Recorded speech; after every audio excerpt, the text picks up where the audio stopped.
कि ए और बी का वैल्यू निकालने पर हम लोग इस क्वेश्चन पे बिठाएंगे और देखेंगे सेटिस्फाइड सॉरी इस क्वेश्चन पे बिठाएंगे और उसको सॉल्व करेंगे और देखेंगे वैल्यू क्या आता है। ठीक है, तो हम लोग क्या करेंगे, तो अब इसको सॉल्व करते हैं फिर उसी तरह से सेम जिस तरह से किया गया था। तो यहाँ पे है हम लोग का cos a plus B is equal to 0 degree. तो 0 डिग्री cos में किसका था, 0 डिग्री cos में किसका था, तो 90 का है ना। तो यहाँ पे क्या हो जाएगा, cos 90 डिग्री का था, है ना।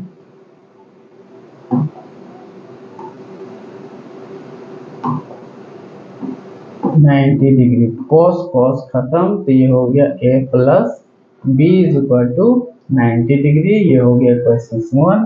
उसी तरह से फिर उसमें चले जाते हैं, यहाँ भी है cot a minus B is equal to √3। ठीक है, तो हम लोग यहाँ पे देखते हैं cot √3 में देखते हैं cot का √3, तो cot का हम लोग √3 देखते हैं, तो cot का √3 किस में आता है, 030 में आता है। ठीक है, तो हम लोग चले जाते हैं 30 में। ठीक है,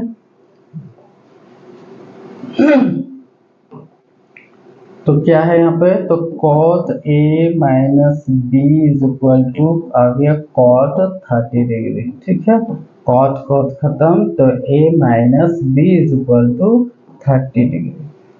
इक्वेशन ये हो जाता है हम लोग का 2। अब हम लोग क्या करेंगे, फ्रॉम इक्वेशन 1 एंड 2 करके हम लोग निकाल सकते हैं 2। तो 1 और 2 से, तो 1 कितना, दोनों को फिर उसी तरह से ऐड करके हम निकाल सकते हैं। तो a प्लस बी को जोड़ देंगे a माइनस बी में, तो a प्लस बी का कितना था, a प्लस बी का 90 था, तो 90 पहले लिख लेंगे, फिर प्लस कर देंगे a माइनस बी बोलम, तो a माइनस बी का 30 था, तो ये हो गया 30। अब ये और ये खत्म, तो आगे यहाँ पे 2a इज इक्वल टू 120 और a बराबर फिर उसी तरह से सेम वैल्यू यहाँ पे आ जाता है 60। ठीक है, अब इसी तरह से b का निकालेंगे, तो a का वैल्यू जो है सो हम लोग किसी भी इक्वेशंस में ले जाके पुट कर देंगे, तो हम डायरेक्टली पुट कर देते हैं। तो यहाँ पे हम लोग क्या करते हैं, तो डायरेक्ट इसमें 60 प्लस में b इज इक्वल टू 90 कर देते हैं, तो b बराबर क्या हो जाएगा, तो 90 डिग्री माइनस में 60, मतलब ये आ जाता है हम लोग का पास 30 डिग्री। ठीक है, अब a और b का दोनों का वैल्यू हम लोग पास आ गया है ना। तो a का वैल्यू कितना आया है 60, तो a जहां है वहां 60 राइट करेंगे और जहां b है वहां 30 राइट करेंगे।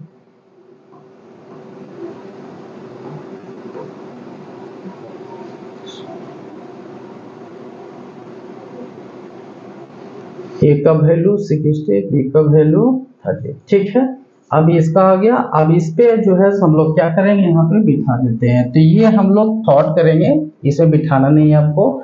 तो कितना हम लोग पास cos 60, तो cos 60 देखते हैं कि किसका था, cos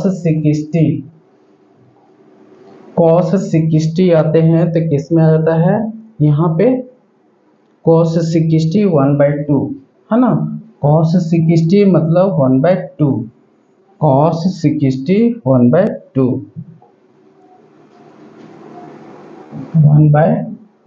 इनटू में फिर आते हैं cos 30, तो cos 30 में फिर आप चेक कीजिए cos 30 किसका आ जाता है, √3/2, तो √3/2 हो जाता है। फिर आइए यहाँ पे माइनस, फिर sin 30, तो sin 30 में फिर अगर चेक करते हैं, तो sin 30 किसका है, √3/2, √3/2 हो गया।